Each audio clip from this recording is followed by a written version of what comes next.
మీ phone కూడా tap చేశారా లేకపోతే రాజకీయాలు కొత్త కాబట్టి వదిలేశారా? ఏమైతుంది ట్యాప్ చేస్తే ఈ బోడిగాళ్ళు ఏమైతుంది అన్న ఈ కొడుకులు మమ్మల్ని చేస్తే అంటే మమ్మల్ని చేస్తే పర్వాలేదండి. రెబ్బా పటేల్ రకుల్ పిక్కింగ్ చేయడమేంది వాళ్ళు లేడీ నక్సలైట్ ఎట్టనా వాళ్ళ చేశారని మీకేమైనా ఉందా ఆధారం? ఎందుకు లేదు? ఇప్పుడు మీరు చెప్పిన హీరోయిన్స్ గౌరవనీయ మంత్రి వర్యులు కొండా సురేఖ గారు చెప్పారు. ఎట్లా తెలిసింది సమంత గారి ఇష్యూ? ఏమనుకుంటున్నారు? కొండా సురేఖ గారు చెప్పిందా విత్డ్రా చేసుకున్నారో అది కోర్టులో నడుస్తుంది. కోర్టు కాదండి, ఒకటే చెప్తున్నాను. హైకోర్టులో ఈయన రిపోర్ట్ బయట పెట్టమనండి. ఫస్ట్ హైకోర్టు ఏదో సబ్మిట్ చేశారు. టెలిఫోన్ ట్యాపింగ్ మీద 19 మంది జడ్జిల టెలిఫోన్ ట్యాపింగ్ బయట పెట్టమనండి. ఏం దారుణం అండి ఇది. కొడుకులు వీళ్ళు తెలంగాణ తెచ్చింది ఎందుకు? వీళ్ళు ఆటలు ఎందుకు? సినిమా హీరోయిన్లను ట్యాపింగ్ చేయడం ఎందుకు? ఆడబిడ్డలను బ్లాక్ మెయిల్ చేయడం ఎందుకు? ఒకటి భరత్ గారు భార్య భర్తల మాటలు అంటే ఏంటండి దుర్మార్గులు? ఇంత నీచంగా సరిపోయిందండి నా కొడుకులు. ఒక పవిత్రమైన యూనిఫామ్ పోలీసులు వేసుకున్న నా కొడుకులు ఇదేం దారుణాలండి. సౌదీ అయితే ఈ చట్టాలు భలే పనిచేస్తున్నాండి వీళ్ళకు. ఏం మాట్లాడుతున్నారు భరత్ గారు? సరిగ్గా భాష ప్రజాస్వామ్య భాష సరిపోతుంది కొడుకులకు. ఏం మాట్లాడుతున్నారు? సినిమా హీరోలు ట్యాపింగ్ చేస్తారు, భార్య భర్తలు ట్యాపింగ్ చేస్తారు.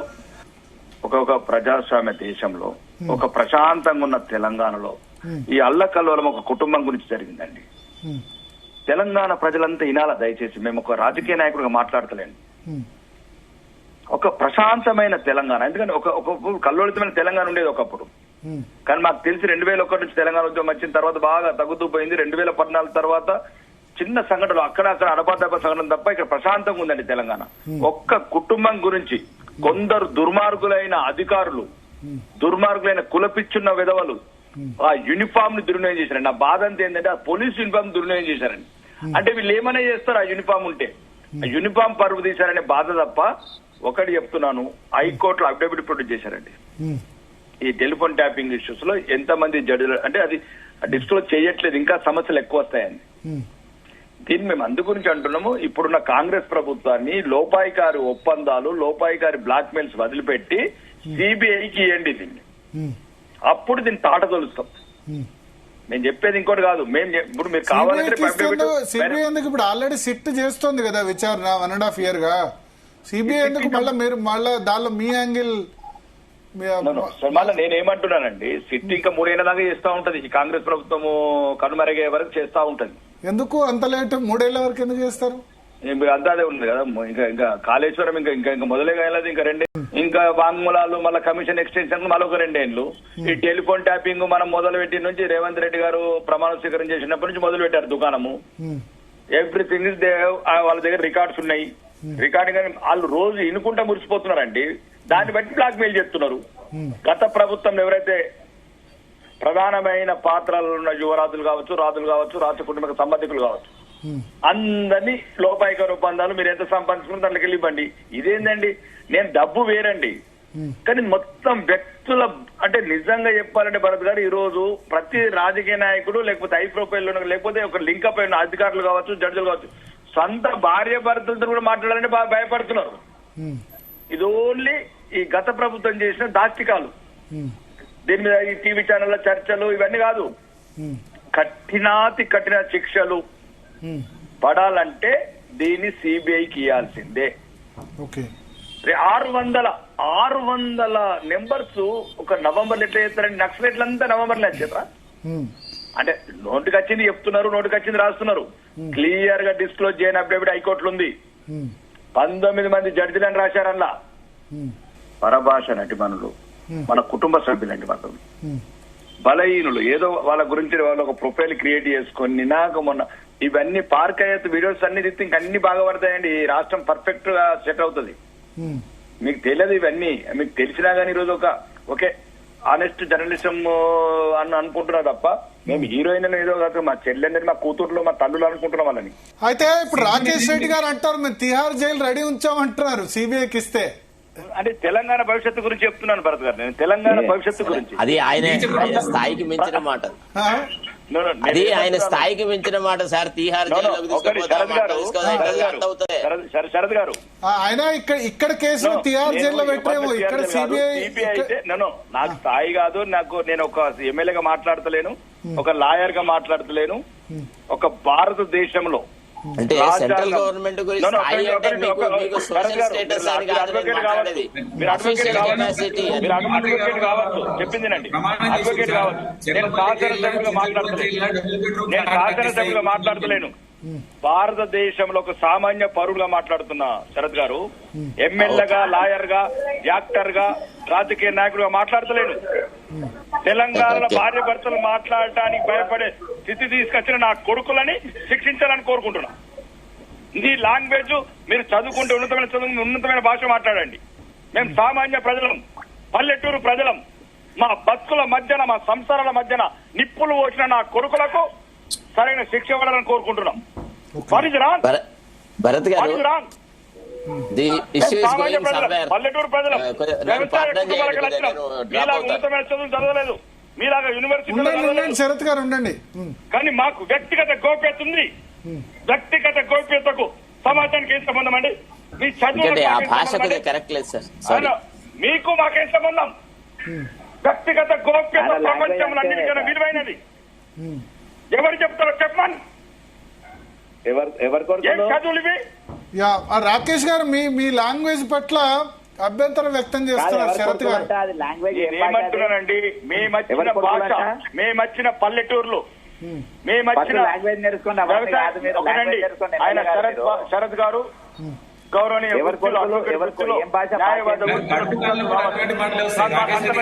చదువులు లేవు. మా భాష తెలంగాణలో ఒక్క నెల 600 టెలిఫోన్ ట్యాపింగ్ చేస్తారండి. ఏం మాట్లాడుతున్నారు? రాజకీయ కక్షలు తీర్చుకోవడానికి, వ్యక్తిగత కోరికలు తీర్చుకోవడానికి సమాజాన్ని చిన్నపిల్లలు చేస్తారా? అమాయక ఆడబిడ్డల కుటుంబాలను నిప్పులు వస్తారా? చెప్పాలంటే చాలా ఉన్నది భరత్ గారు. మాకు కూడా కడుపు రగిలిపోతుంది. సామాన్య ప్రజల ప్రతినిధులం, మేము రాజకీయ నాయకులు పక్కన పెట్టండి.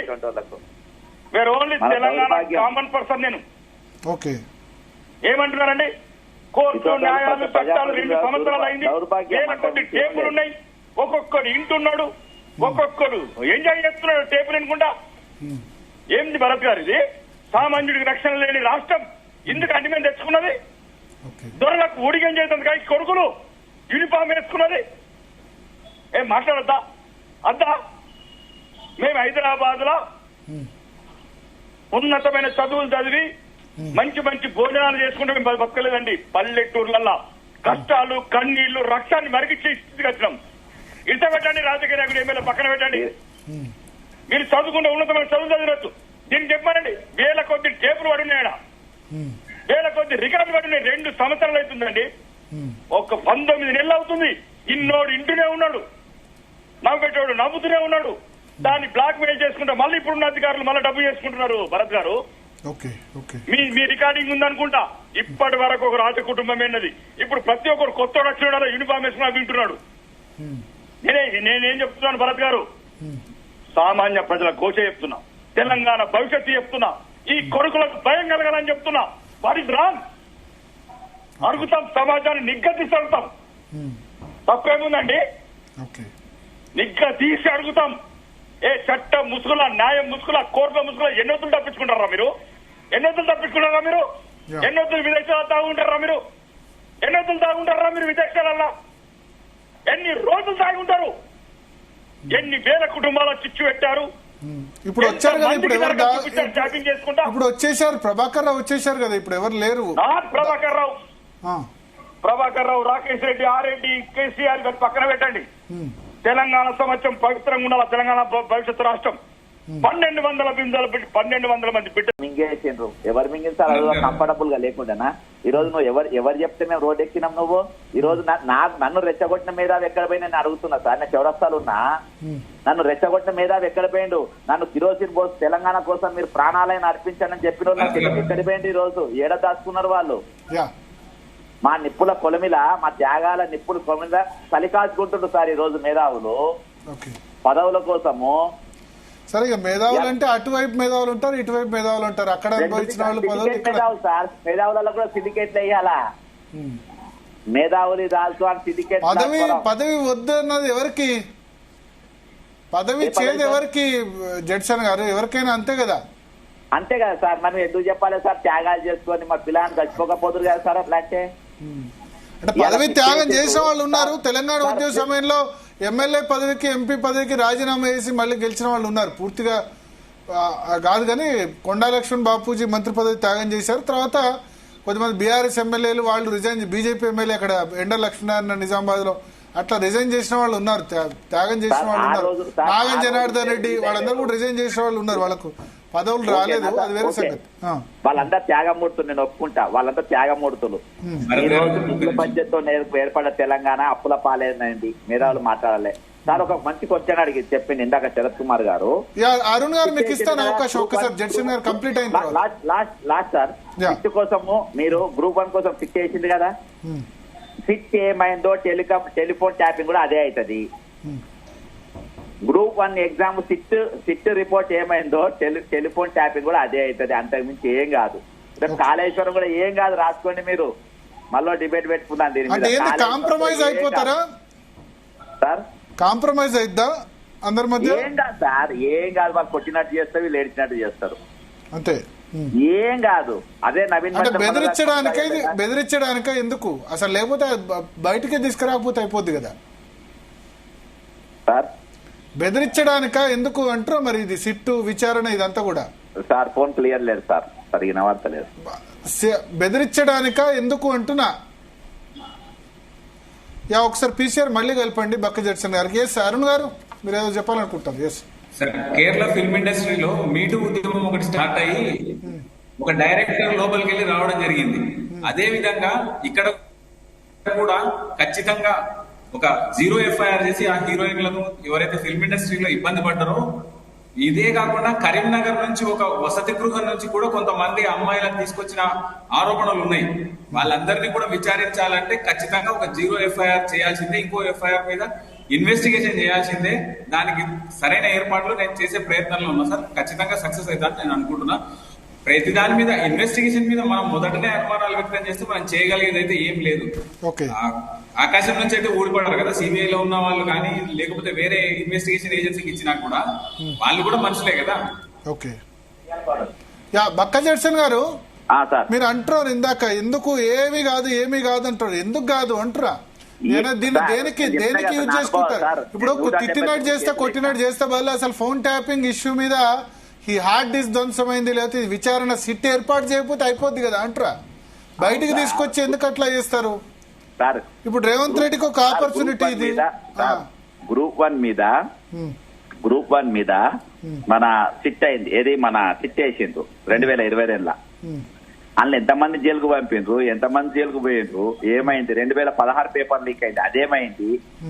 ఇవాళకి వాళ్ళు ఎస్పీలు గ్రూప్ 1 కలెక్టర్లు కూడా అయిపోయిండ్రు వాళ్ళు. ఆ రోజు పేపర్ లీక్ అయి రాసిన వాళ్ళు. ఏమైంది సార్? సిట్ వేసిండ్రు. సిట్ రిపోర్ట్ ఏమైంది సార్?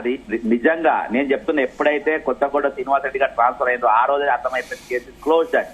అప్పుడే చెప్పేసిన కేసు ఈజ్ క్లోజ్డ్ అని చెప్పిన సార్. నేను కాళేశ్వరం కమిషన్ దగ్గరికి పోయినా సార్. 2000 పేజీలు మొత్తం డాక్యుమెంటేషన్ ఇయాటి వరకు ఎవరి దగ్గర లేని డాక్యుమెంట్ నేను ఇచ్చిన కాళేశ్వరం. ఇప్పుడు శరత్ కుమార్ గారు, నేను గత గవర్నర్ తమిళసాయి మేడం గారిని పర్సనల్ కలిసి శరత్ కుమార్ గారు ఎక్స్ప్లెయిన్ చేసినా మేము లీగల్ గా ఇవన్నీ ఎట్లా అని అక్రమ ఆస్తుల పైన. ఏమైంది సార్? ఏమైంది? మేము ఢిల్లీకి పంపుతా సీక్రెట్ మమ్మల్ని పక్కకు తీసుకుపోయి మాట్లాడింది మేడం గారు, ఆనరబుల్ గవర్నర్ గారు. ఢిల్లీలో పర్సనల్ ఇస్తా అని చెప్పి నా సపరేట్ బ్యాగ్ లో పెట్టుకుంటా అన్నాడు. వాళ్ళు పిఎస్ గురించి మాట్లాడాను. ఏమైంది సార్ దానిపైన? ఎలాంగ్ విత్ ప్రూఫ్స్ ఇచ్చింది నేను. ప్రతిదీ ప్రూఫ్ లేకుండా నేను ఏది మాట్లాడాను, ప్రతిదీ ప్రూఫ్ తో సహా ఇచ్చిన. నేను శరత్ గా అడ్వకేట్ గారిని తీసుకుపోయినా, లీగల్ గా కూడా ఎక్స్ప్లెయిన్ చేశాను. ఏమైంది సార్? ఈ రోజు ఏం చేసారు? కాబట్టి ఏం లేదు సార్. అన్నిటికీ సెంట్రల్ కెళ్ళి క్లియరెన్స్లు ఉంటాయి. ఎన్జిటి క్లియరెన్స్, వాళ్ళ ఎన్జిటి కేసులు వేస్తే అవి పోయినాయి. దామోదర్ రాయలసీమ గారు ఆ రోజు కేసులు వేపించారు, ఆ కేసులు మొత్తం పోయినాయి. తర్వాత వాళ్ళు ఫారెస్ట్ క్లియరెన్స్లు ఇచ్చిండ్రు, డిపిఆర్ లేకుండా లోన్లు ఇచ్చిండ్రు. లాస్ట్ లో వరంగల్ సెంట్రల్ జైలు కుదబెట్టిండ్రు.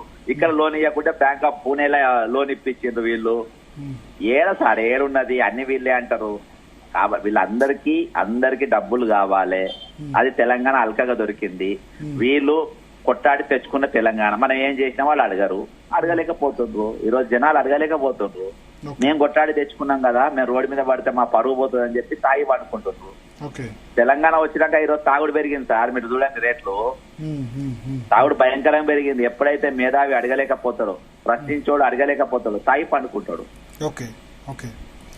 రాకేష్ రెడ్డి గారు చెప్పండి. ఇది అప్పటి గవర్నర్ కు మొత్తం ప్రూఫ్స్ ఇచ్చాము తమిళిసై సౌందరరాజన్కి, but no action taken by central government అని అంటారు. టెలిఫోన్ ట్యాపింగ్ కే పరిమితం అవుతున్నానండి. నేను ఏమంటున్నానంటే ఎవరి మీదనో వ్యక్తిగతంగా, పార్టీల మీద వ్యక్తిగతంగా నేను మాట్లాడట్లేదు భరత్ గారు. ఒక సామాన్య పౌరుడుగా ఈ దేశంలో ప్రజాస్వామ్యం ఇచ్చిన ప్రసాదం ఏదైతే ప్రాథమిక హక్కులు ఉన్నాయో దాని ప్రకారం మంచి వ్యక్తిగత గోప్యతను బతకడానికి దాని గురించి మాట్లాడుతాం తప్ప నాకు ఏదో పొలిటికల్ మైలేజా అనేది నాకు అంత పెద్ద ఇంట్రెస్ట్ లేదు భరత్ గారు. నోటీస్ ఇచ్చిందా ఎవరికని? చాలా మంది ఎమ్మెల్యే క్యాండిడేట్స్ కి ఇచ్చింది. అప్పుడు పోటీ చేసిన ఎమ్మెల్యే క్యాండిడేట్స్ అందరు కూడా వాళ్ళు ఫోన్ ట్యాప్ చేశారన్నారు. మీకేమైనా నోటీస్ ఇచ్చిందా? నా భాష ఇని వాళ్ళు కూడా భయపడ్డారు. అంటే ఫోన్లలో కూడా మీరు ట్యాప్ చేసిన వాళ్ళకు కూడా రక్తం గారేలా మాట్లాడతారా? అంతేనా? నేను అనేది మీ ఫోన్ ట్యాప్ చేయాలంటేనే భయపడాలా? అట్లా కాదండి. నేను అనేది ఏంటంటే ఒకవేళ ఇస్తే వెళ్తాను, మాట్లాడతాను. నేనేమంటున్నాను భరత్ గారు, మీలాంటి వాళ్ళు మాలాంటి వాళ్ళు సామాన్య పౌరుడుగా మాట్లాడుతాం తప్ప ఒక ఎమ్మెల్యేగా మాట్లాడట్లేదు, ఒక భారతీయ జనతా పార్టీ నాయకుడు కూడా మాట్లాడలేదు. ఎన్నో కోల్పోయి తీసుకొచ్చుకున్న తెలంగాణ అంటే దీని మీద రాజకీయ నాయకులు కావచ్చు, ఆఫీసర్లు కావచ్చు, ఈ రాష్ట్రం ఏదైతే కోరుకున్నదో స్వయం పరిపాలన, స్వయం అభివృద్ధి, ఇట్లాంటి ప్రాజెక్టుల మీద మనం ఉపయోగించాల్సిన శ్రమని, డబ్బుని, ఇట్లాంటి ఇబ్బందికరమైన పద్ధతులకు పనులకు ఉపయోగించుకునే బాధ, ఆవేదన తప్ప ఇంకెవరి మీద వ్యక్తిగతంగా నాకు ఎవరు కూడా, ఇప్పుడు నేను మాట్లాడిన ఎవరు కూడా నాకు వ్యక్తిగతంగా తెలియదండి. కాబట్టి నేను ఏం చెప్తున్నానంటే తెలంగాణ సమాజం భవిష్యత్తులో కూడా ఇప్పుడు ఇంతకు ముందు జరిగిందంటే ఇప్పుడు ఇంకొకరు భయపడతారు, ఈ గవర్నమెంట్ కూడా చేస్తున్నదేమో అని. తర్వాత ఇప్పుడు ఏదో కొద్దిగా 5% సంఘ విద్రోహ శక్తులు, తీవ్రవాదులు, ఉగ్రవాదులు సంబంధించి నిన్న ఒకళ్ళన్నారు, నిన్న బీఆర్ఎస్ నేత ఏమన్నారంటే ఫోన్ ట్యాపింగ్ లేదే ఓటుకు నోటు కేసు అనేది బయటపడేది కాదు కదా అని అన్నారు. దానివల్ల తెలిసింది, లేకపోతే అప్పుడే కేసీఆర్ ప్రభుత్వం కూలిపోతుండే 9 ఏళ్ల క్రితమే. అది చేయబట్టే కదా, లేకపోతే ఆ సమయంలో చంద్రబాబు నాయుడు ప్రభుత్వాన్ని కూలగొట్టాలని చూశారు అని నిన్న బీఆర్ఎస్ నేత అన్నారు. బీఆర్ఎస్ నేతలు ఎంత తక్కువ మాట్లాడితే అంత మంచిది, ఈ రాష్ట్రానికి మంచిది, ఈ ప్రజాస్వామ్యానికి మంచిది. ఈ 10 సంవత్సరాలు వాళ్ళు ఏం చేసినారు, ఏం జరిగింది, తెలంగాణ డెప్త్ అవసరం లేదు. ఇప్పుడు మనం మాట్లాడాల్సింది తెలంగాణ భవిష్యత్తు గురించి, తెలంగాణ ప్రజల గురించి. ఇట్లాంటి సంఘటనలు పునరావృతం కాకూడదు. తెలంగాణ ప్రజలు నిశ్చింతగా ప్రజాస్వామ్యంగా వాళ్ళ బతుకులు వాళ్ళు బతకాలంటే ఇట్లాంటి పద్ధతులు కరెక్ట్ కాదు. ఏదైతే సంఘ విద్రోహ శక్తులు ఉన్నారో, తీవ్రవాదులు, ఉగ్రవాదులు ఉన్నారో వాళ్ళ టెలిఫోన్ అది కంపల్సరీ వద్దన్నా కాదన్నా అది ఎప్పుడు ఒక సిస్టమ్ లో అది రన్ అవుతుంటదండి భరత్ గారు. దాని గురించి చర్చ అనవసరం అండి, అది అనవసరం కాదు, పనికిరాని అదే అది కంపల్సరీ భద్రతలు కావచ్చు, శాంతి భద్రతలు కావచ్చు. కానీ ఇప్పుడు నేను కోరుకునేది ఏంటంటే వ్యక్తిగత కుటుంబాల గురించి, రాజ కుటుంబాల గురించి, రాజ్యం గురించి, ప్రజల జీవితాలను చిన్నభిన్నం చేయగలదని నేను అంటున్నాను. అంతకుమించి తప్ప ఇంకేం లేదండి. ఇవి జరుగుతూ ఉంటాయి భరత్ గారు. శాంతి భద్రతలు విఘాతం కలిగే వాళ్ళు కావచ్చు, దేశ భద్రత విషయంలో కావచ్చు, అవన్నీ టెలిఫోన్ ట్యాపింగ్ రెగ్యులర్ జరుగుతుంది, ప్రపంచంలో అంతటా జరుగుతుంది. కానీ ఇట్లా అమాయకులు, భార్యాభర్తల ట్యాపింగ్లు, తీవ్రవాదులు అయిన తప్ప ఇట్లా భార్యాభర్తలు అయినారండి వాళ్ళు. ఈ తెలంగాణలో కొత్త సంస్కృతి తెరలేపిన గత పాలకులు, ఆ పాలకుల అడుగులకు మడుగులు వచ్చిన అధికారులకు కఠినమైన శిక్షలు పడాలని నేను కోరుకుంటున్నాను. అంతకుమించి ఏం లేదు. జడ్సన్ గారు కన్క్లూడ్ చేయండి.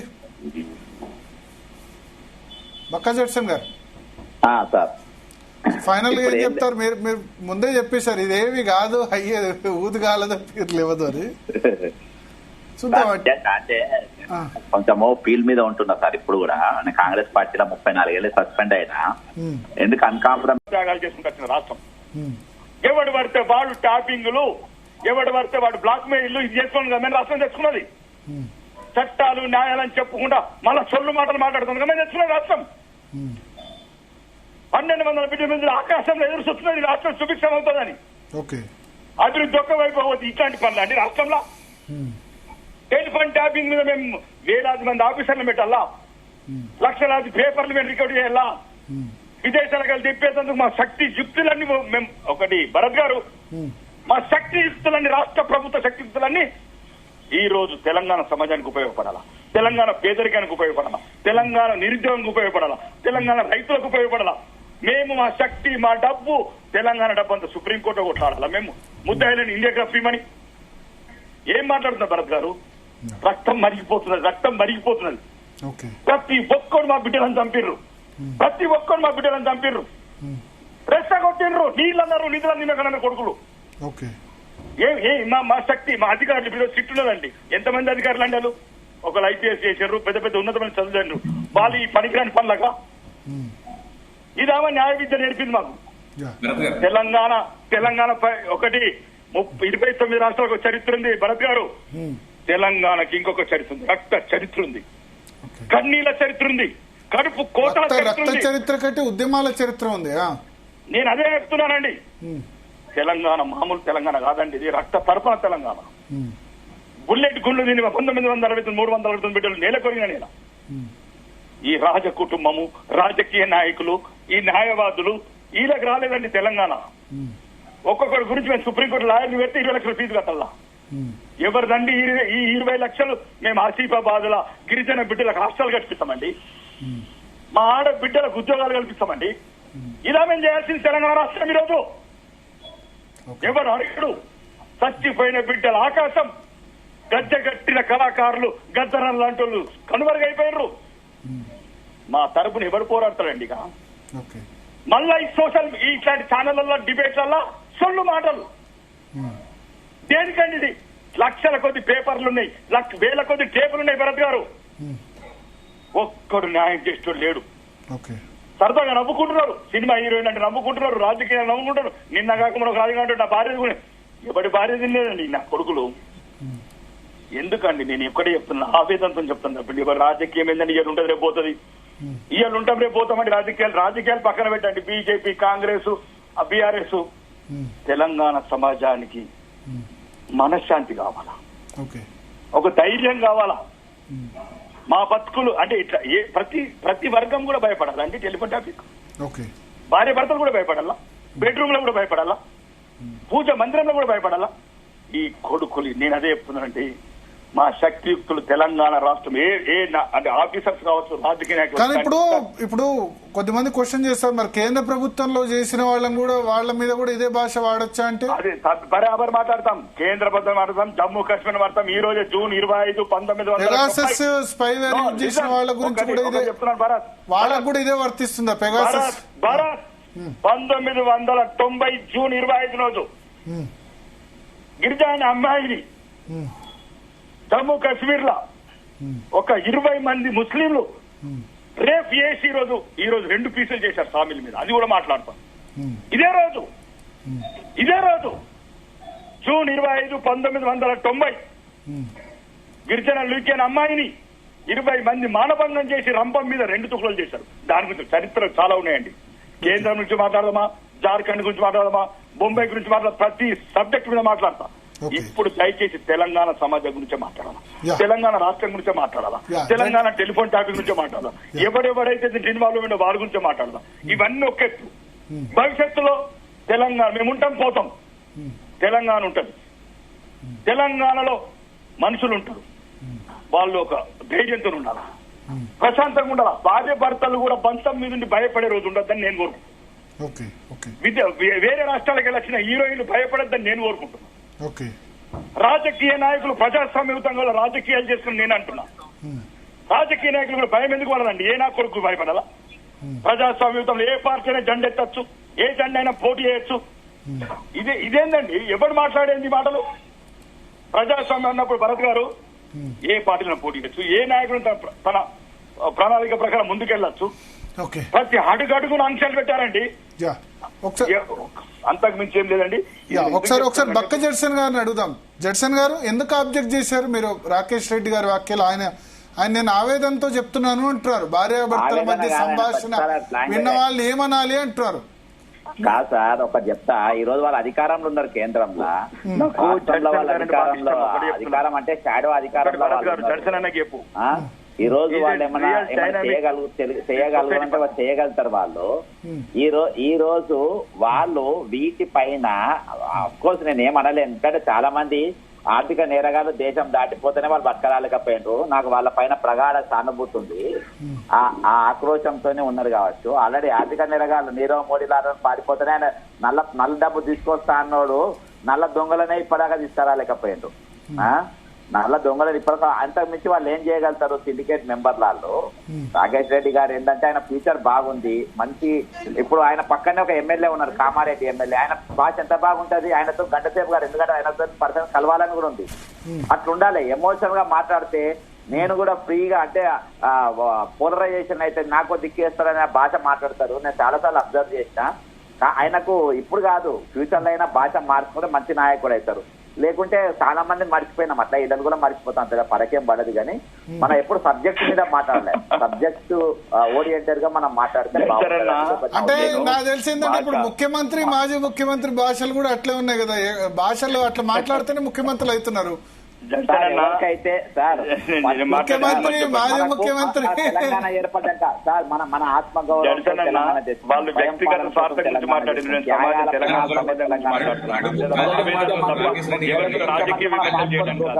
సార్ ఒక్క నిమిషం. మొదటి ముఖ్యమంత్రి దుబాయ్ శేఖర్, రెండో ముఖ్యమంత్రి ఓటుకున్న దొంగ. ఈ ఆత్మగౌరవం ఎక్కడిది సార్? ఈ ఆత్మగౌరవం ఎక్కడ తెలంగాణకు? ఈ రోజు మేధావులు మాట్లాడుతున్న ఆత్మగౌరవ తెలంగాణలో ఒక కోదండరాం ఎమ్మెల్సీకి అమ్ముడు పోతారు, ఒక గంట చక్రమాని వైస్ ఛాన్సలర్ కి అమ్ముడు పోతారు. ఈ రోజు ప్రశ్నించే గొంతుకలు మొత్తము తెలంగాణ వచ్చిన తర్వాత, స్వయం పాలన తెలంగాణ వచ్చిన, ఆత్మగౌరవ తెలంగాణ వచ్చిన తర్వాత 200 ఓటు ఉన్నది. ఈ రోజు 2000కు చేరింది. మన ఆత్మగౌరవం రేటు 2000 కు చేరింది సార్. ఈ రోజు మన ఆత్మగౌరవం రేటు ఒక ఎమ్మెల్సీ పదవికి చేరింది సార్. మన ఆత్మగౌరవం రేటు ఒక వైస్ ఛాన్సలర్ చేరింది సార్. మాకు ఈ పదవులు ఇవన్నీ మేము అమ్ముడు పోనికి రెడీగా ఉంటున్నామంటారు. వారు ప్రతిపక్షమైన పదవులు తీసుకున్న వాళ్ళంతా అమ్ముడు పోయినట్టేనా? బక్క జడ్సన్ గారు అట్లా ఎట్లా అంటారు సార్? ఈ కోదండరాం గారి ఇంటిగ్రిటీని లేకపోతే గంటా చక్రపాణి గారి ఇంటిగ్రిటీని అట్లా అనడం కరెక్ట్ కాదు కదా సార్. మీకు మంచి పాయింట్ అడిగిండ్రు. ఇవాళ నా జాగరణ నేను ఉన్నా. ఉమ్మడి ఆంధ్రప్రదేశ్ ఉన్నప్పుడు నా జాబ్ క్యాలెండర్ నాకు వచ్చింది, నాది నాకు ఉండే. కానీ నువ్వు నాకు వచ్చి చెప్పినావు. ఎవరు చెప్పిండు? నాకు కేసీఆర్ వచ్చి చెప్పిండు, నాకు ఒక దశపతి సీను వచ్చి చెప్పిండు, లేకుంటే నాకు ఒక మల్లెపల్లి లక్ష్మయ్య వచ్చి చెప్పిండు, నాకు కోదండరాం వచ్చి చెప్పిండు. మన తెలంగాణ దోసుకపోతున్న ఆంధ్రోళ్ళు, మన వాళ్ళే ఆంధ్రలో ముఖ్యమంత్రి ఉంటున్నారు అని చెప్పి నాకు చెప్పిండ్రు. నేను కంఫర్టబుల్ గానే ఉండే. కానీ నేను ఆ రోజు నేను నినాదం ఎత్తుకున్నా. ఈ రోజు నాకు డౌట్ వచ్చింది. నా గ్రూప్ 1 ఎగ్జామ్ పేపర్ ఆ రోజు నేను ఎగ్జామ్ రాసేటప్పుడు నా తెలంగాణ వచ్చినాక నేను పరీక్ష రాస్తానని చెప్పి నా గ్రూప్ 1 ఎగ్జామ్ పేపర్ పడేసి నేను వచ్చి పరీక్ష రాద్దామని చూస్తే 2016 పేపర్ లీక్ అయింది. ఇయాటి వరకు లెక్కలేదు. 2022 గ్రూప్ పేపర్ లీక్ అయింది. ఇయాటికి లెక్కలేదు. మిగులు బడ్జెట్ తో ఏర్పడ్డ తెలంగాణ అప్పుల పాలైంది. మేధావులు మాట్లాడారు, పేపర్ లీకేజీల మీద మాట్లాడారు, లగిచెల్ల సంఘటన జరిగితే మాట్లాడారు. సార్ మేధావి శుద్ధి న్యూట్రల్. నీవు నాకు మధ్యవర్తిగా ఉన్నావు. నువ్వు తెలంగాణ కోసం నువ్వు అంబాసిడర్ గా ఉన్నావు. ఈ రోజు తెలంగాణ తేనికి నువ్వు నా రెచ్చగొట్టినావు. ఇప్పుడు రాకేష్ రెడ్డి గారు రెచ్చగొట్టినట్టు ఆ రోజు వాళ్ళు నా రెచ్చగొట్టిండ్రు. నేను కిరోసిన్ పోసుకున్నా. అక్కడ కిరోసిన్ పోసుకొని శ్రీకాంతాచారి 2010లో కిరోసిన్ పోసుకొని కాలబెడుకుంటా ఉంటే, పెట్రోల్ పోసుకుంటా ఉంటే ఇలా కలవకుండా కవిత, రేవంత్ రెడ్డి ఇద్దరు కూడా అరికోర్ ఇన్ఫ్రాస్ట్రక్చర్, అది కూడా 2010లోనే వాళ్ళ అగ్రిమెంట్ చేసుకొని వాళ్ళు కంపెనీ పెడతారు. అక్కడనేమో తెలంగాణ యువకులు చచ్చిపోతా ఉంటారు. సార్ దీని గురించి ఈ రోజు ఇదే మేధావులు జడ్సన్ గారు మీరు మొదటి నుంచి కూడా ఎక్కువ కవితను టార్గెట్ చేస్తున్నారు సార్. కవిత ఈరోజు సార్ ఎవరైతే తెలంగాణను మీరు బీఆర్ఎస్ లో ఎక్కువ నేను అబ్జర్వ్ చేస్తే కవితను ఎక్కువ టార్గెట్ చేస్తున్నారు. సార్ నాకు ఆమెతో వ్యక్తిగత పంచాలి లేదు, ఏం లేదు. ఎందుకు చెప్పానా సార్? మీరు తెలంగాణ కోసం కుటుంబం అంతా రోడ్డు మీద పడి తెలంగాణ కోసం అని చెప్పి పోరాటం చేసిన వాళ్ళు, తెలంగాణ వస్తే బ్రహ్మాండంగా ఉంటుందని చెప్పి చేసిందేంటి ఆ రోజు? మీ కుటుంబంలో ఎవరు చచ్చిపోయారు? మీ కుటుంబంలో ఎక్కడ శోకం ఉంది? మీ కుటుంబంలో ఎక్కడ అర్థనాదాలు ఉన్నాయి, చావు కేకలు ఉన్నాయి? ఈ రోజు ఎవరైతే తెలంగాణ కోసం కొట్టాడో వాళ్ళ ఇళ్లలోనే ఈ రోజు అర్థనాదాలు ఉన్నాయి, చావు కేకలు ఉన్నాయి. సార్ తెలంగాణ ఏర్పడక ముందు 2009 అడ్వర్టైజ్మెంట్ కంపెనీలు హైదరాబాద్ లా, ఈ రోజు 4 ఉన్నాయి. 2005 జరుగుతున్న విషయాలు చూసి బాధ అనిపించి మేము పాలకపక్షం దిగు పోయే ప్రయత్నం చేస్తలేదు. నెంబర్ 1. రెండోది ఏంటంటే సార్, ఈ రోజు కేంద్ర ప్రభుత్వం కల్పించుకోవాలి, కొన్ని విషయాలలో కల్పించుకోవాలి. ఫోన్ ట్యాపింగ్ అనేది పెద్ద అఫెన్స్, ఇయాల్టి కూడా అఫెన్స్ సార్, ఇయాల్టి కూడా అది నడుస్తా ఉన్నది, ఇయాల్టి కూడా అవి నడుస్తాను ప్రతి ఇష్యూ పైన సార్. ఇయాల్టికి తెలంగాణ గొప్పతనం ఏంటంటే సార్, 10 లక్షల కోట్ల అప్పైనా తీర్చుకునే దమ్ము తెలంగాణకు ఉంది. కానీ ఒక్కడన్నా సిన్సియర్ నాయకుడు కావాలి, ఒక్కడన్నా, నాట్ సిండికేట్, ఒక్క సిన్సియర్ నాయకుడు వస్తే మీరు నాకు డిబేట్ పెట్టండి ఒక రోజు, నేను అప్పులు ఎక్కడెక్కడ తీర్చొచ్చు, ఎక్కడెక్కడ రాబడి ఎలాంగ్ విత్ ప్రూఫ్స్ చూపెడతాను నేను. అదే సార్, కాబట్టి తెలంగాణ ప్రజలు కోరుకొని పోరాటం తెచ్చుకొని ఈ రోజు ప్రపంచం అంతా గమనించారు. నవ్వెటోళ్ళ ముందు బోర్ల పడకుండా నాయకులు చేయాలని కోరుకుంటున్నారు సార్. తప్పితే ఏం లేదు. Okay okay okay, thank you. Arun గారు సార్ ఫైనల్ గా ఏం చెప్తారు? ఇప్పుడు ఎమ్మెల్యే గారు మాట్లాడింది ఆయనకు బాధ అనిపించి మాట్లాడారు, వాస్తవం అది. కేసీఆర్ ను అందరూ ఓన్ చేసుకున్నారు సార్. ఓకే, మగవాళ్ళు చిచ్చా అని కొంతమంది, మామ అని కొంతమంది. అంటే నాకు చిచ్చ అయినప్పుడు నా కుటుంబంలో ఉన్న వాళ్ళకి మామ అవుతాడు కదా. ఓకే, అంటే సొంత చిన్నాన్న సొంత మామ ఆడపిల్లలు మాట్లాడుతుంటే వింటారా సార్? అంత నీచ సంస్కృతి ఎక్కడి నుంచి వచ్చింది? నా రక్తంలో ఉందేమో, కానీ దానికి తగ్గ శిక్ష ఇప్పుడు పడాల్సిందే. ఒకటి నేను ఒక మాట చెప్తా, ఫోన్ ట్యాప్ చేసినప్పుడు అన్ని సంభాషణలు వస్తాయి, భార్యాభర్తలు మాట్లాడుకునేవి వస్తాయి. ఇప్పుడు వినీత్ కుమార్ నేను అనేది ఫోన్ ట్యాప్ చేసినప్పుడు, ఇప్పుడు అది మావోయిస్టుల ఫోన్ ట్యాప్ చేసినా సరే, లేకపోతే టెర్రరిస్టుల ఫోన్ ట్యాప్ చేసినా సరే, వాళ్ళ ఫ్యామిలీ మెంబర్స్ తో మాట్లాడే వస్తాయి, అన్ని రకాలు వస్తాయి కదా. 40,000 మంది మావోయిస్టులు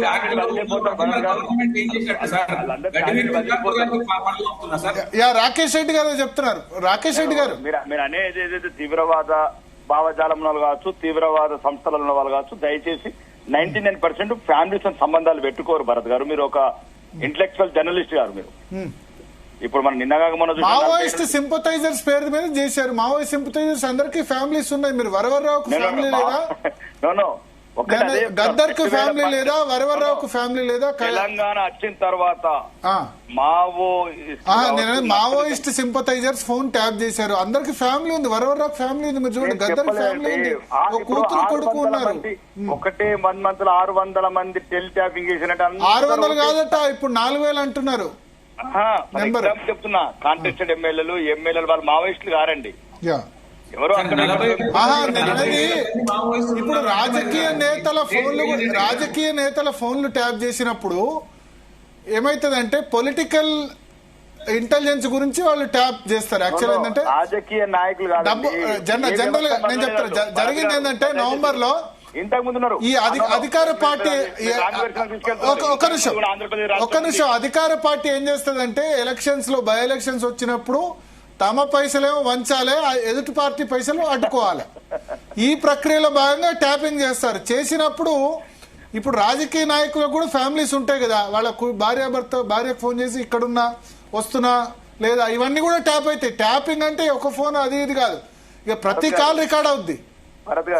ఎన్నికలు ఆపద్ధర్మ ప్రభుత్వం ఉంటుంది, ప్రభుత్వం ఉండదు సార్. ఆపద్ధర్మ ఉండదండి, రద్దు చేస్తే ఆపద్ధర్మ ప్రభుత్వం. భరత్ గారు, ఇప్పుడు కేసీఆర్ రద్దు చేసినప్పుడు 2018 ఆపద్ధర్మ ప్రభుత్వం. ఎలక్షన్ కోడ్ వచ్చిన తర్వాత రాకేష్ రెడ్డి గారు చెప్పండి. నేను ఏమంటున్నానంటే మీరు చెప్పిందంతా ఏకీభవిస్తున్నాము. అది ఎలక్షన్ 1-2 months ఉంటదండి. ఎలక్షన్ నోటిఫికేషన్ వచ్చిన తర్వాత చివరి మూమెంట్ లో అది మీరు అన్న కార్యక్రమాలు ఎవరైనా జరిగితే అది కామన్ గా ఉంటది. కొద్దిగా రాజకీయ నాయకులకు ఉన్న ఒక ప్రాబ్లం తోని. కానీ నేనేమంటున్నా అంటే నిరంతరం వేలాది ఫోన్లు, అంటే జడ్జిలు అయితే పోటీ చేయలేదు కదండి, మేము పోటీ చేసిన జడ్జిలు అయితే పోటీ చేయలేదు కదా, సినిమా హీరోయిన్లు పోటీ చేయలేదు కదండి, వ్యాపారులు పోటీ చేయలేదు కదండి. మద్రాసులో ఉన్న హీరోయిన్, బొంబాయిలో ఉన్న హీరోయిన్ మాకేం చేస్తుందండి? ఇప్పుడు జడ్జిలు మాకేం చేస్తారండి? వాళ్ళ న్యాయ వ్యవస్థలో వాళ్ళు ఉంటారు తప్ప మాకు వచ్చి ప్రచారం చేయలేదు. నేను ఏమంటున్నానంటే ఇది ఒకటేనండి, ఒక కుటుంబాన్ని గురించి, ఒక పార్టీ గురించి జరిగిన ఒక ధ్వంసం, రాజ్యాంగబద్ధమైన ఏదైతే పౌరులకు ఉండాల్సిన ప్రాథమిక హక్కులను ధ్వంసం చేశాం. ఎట్లయితే 1975లో ఎమర్జెన్సీ విధించి ప్రాథమిక హక్కుల స్వేచ్ఛారించారో ఇది అట్లాంటిదే. కాబట్టి జూన్ 25 ఇవాళ కరెక్ట్ గా ఎమర్జెన్సీ విధించి 50 సంవత్సరాలు. అదే అంటున్నాను. అప్పుడు ప్రాథమిక హక్కులు స్వేచ్ఛను హరించి కటకటాల వెనుక నెట్టివేయబడ్డ స్వతంత్ర సమర యోధుల చరిత్రలు ఈరోజు ప్రపంచం నివ్వరబోయి ఉంటున్నది. అలానే ఇట్లాంటి నివ్వరబోయే చరిత్ర ప్రపంచంలో భవిష్యత్తులో ఏంటది, ఏం టెన్షన్ లేదు. ఇప్పుడు ఏదైనా మీరు చట్టం ముసుగులో తప్పించుకుని ఉంటుండొచ్చు. కానీ ఏ ముసుగులను తప్పించుకుంటుండొచ్చు, లేకపోతే రాజకీయ ముసుగులు తప్పించుకుంటుండొచ్చు. కానీ భవిష్యత్తు ఇప్పుడు 50 సంవత్సరాల తర్వాత ఒక చీకటి అధ్యాయాన్ని ఎట్లా చదువుతున్నామో ఇవి ఏదైతే టెలిఫోన్ ట్యాపింగ్ అనే చరిత్రని భవిష్యత్ తరాలు చరిత్ర అసహించుకుంటాయి. ఇవి ఎవరైతే దీంట్లో ఇన్వాల్వ్మెంట్ అయిన వ్యవస్థలు ఉన్నారో, వ్యక్తులు ఉన్నారో. కానీ ఇక ముందు నేను చెప్పాల్సింది ఒకటే, భవిష్యత్తులో ఇట్లాంటి సంఘటనలు జరగకూడదు. సంఘటనలు జరగకూడదంటే దానికి సరైన చర్యలు, సరైన విధానం ఉండి రాజకీయ నిబద్ధత, రాజకీయ నిజాయితీ, నిష్కలంకున్న వ్యవస్థ ఉంటేనే దీనికి సరైన చర్యలు తీసుకుంటది. అది తీసుకోవాలని కోరుకుంటున్నాను.